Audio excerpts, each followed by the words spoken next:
In this episode 5, Justice Served, in the Grants family's home living room, Layla, the Chief Justice, is sitting on the couch, reviewing notes for an upcoming speech on criminal reform.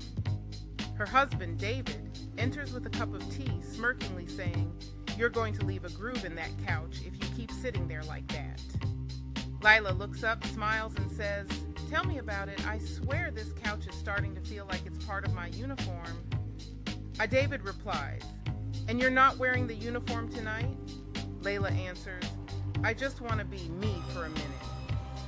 Layla gestures to her notes, saying, "Besides, I have a lot on my mind." David replies, "I can see that. Is this about the justice reform speech?"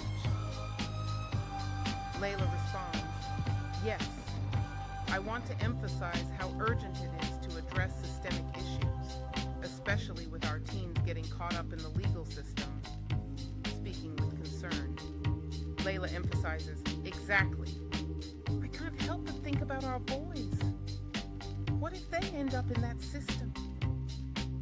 David sits beside her, placing a hand on her shoulder, saying, "Our sons have good hearts, Layla. We just need to continue to guide them as their parents." Layla shakes her head, responding, "It's just not that simple.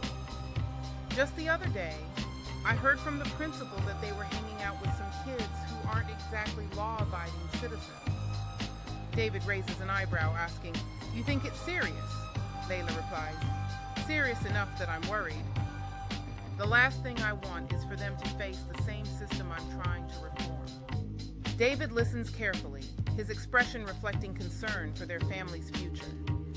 A slight knock on the door heralds the entrance of their teenage sons, Ethan and Jace. Ethan flops down on the couch, exclaiming, "Hey, what's for dinner?"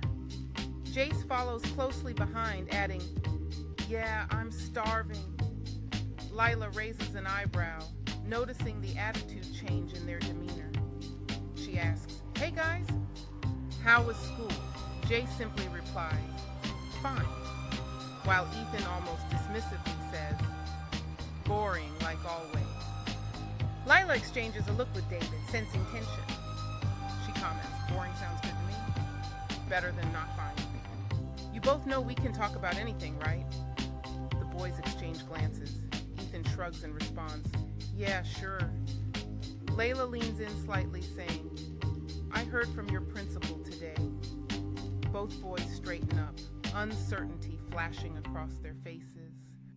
Jace asks, "What did she say?" Lila mentions, "She mentioned some names I didn't expect to hear linked to yours." Silence hangs in the air as the boys glance at each other, their expressions turning defensive. Ethan responds defiantly, "It's not a big deal, Mom. We're just hanging out." Layla sighs, expressing her concern. "Ethan, you know I care about your friends, but if they're getting into trouble, it might be time to reevaluate those friendships."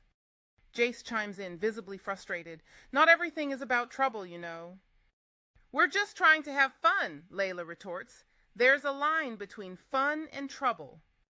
I'm in the middle of trying to make changes to help kids like you, and here you are playing with fire." David intervenes, trying to soften the growing tension, saying, "Boys, your mom is just looking out for you. We all want what's best for you."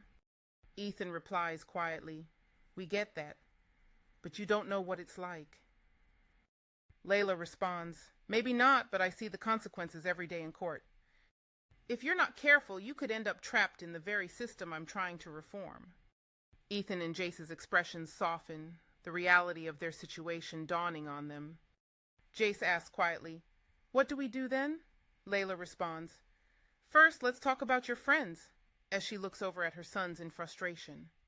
As the scene fades out, Layla's voice carries weight, emphasizing, "We need to make sure our decisions protect your future." This is just the beginning. As the family is gathered in deep discussion, and Layla concludes, "This conversation is vital for us all as a family. So let's not be dismissive of the seriousness of it. As two young black teenage boys in today's society, there are some polices that will kill you just because of the color of your skin. Not everyone gets a pass." Lila emphasizes, So let's think critically about who you associate with and how those relationships can influence your futures. David adds, "It's crucial that you know you can always talk to us about anything." Stay tuned for part 2 of episode 5e. In part 2 of episode 5, Justice Reform, Layla takes a deep breath before addressing her sons, knowing the weight of her words. "Look, boys, I know you want to have fun, but the people you hang out with can really affect your future." David, acknowledging the truth in Layla's statement, responds, "Your mom has a point. Just remember, we care about you and want to see you thrive, not just scrape by. I'll sit down and talk with both you about what kind of friends you're choosing." The next day, Layla walks into her office, her mind filled with thoughts of her family and the challenges they face. She breathes in deeply, now ready for her justice reform meeting in the White House. As you know, we have an urgent need to address the flaws in our juvenile justice system. They should feel supported, not judged. With every decision weighing heavily on her shoulders, Layla must navigate a treacherous political landscape filled with opposition. Stepping into the spotlight, Layla urges, "Let us be the change we wish to see. Our children deserve better." With every eye fixed on the voting screen, the moment of truth arrives. Will justice prevail? As the final tally is announced, hearts race and anticipation fills the air. This is the moment that could change everything. In an electrifying moment, the results flash across the screen. We have the votes. Layla's vision for justice reform is realized. As cheers echo through the chamber, Layla understands that this victory is not just hers, but for all who deserves a chance at a brighter future. Don't miss the unfolding drama as the story continues. Be sure to tune in for the next episode of this season, The Queens of the Capitol.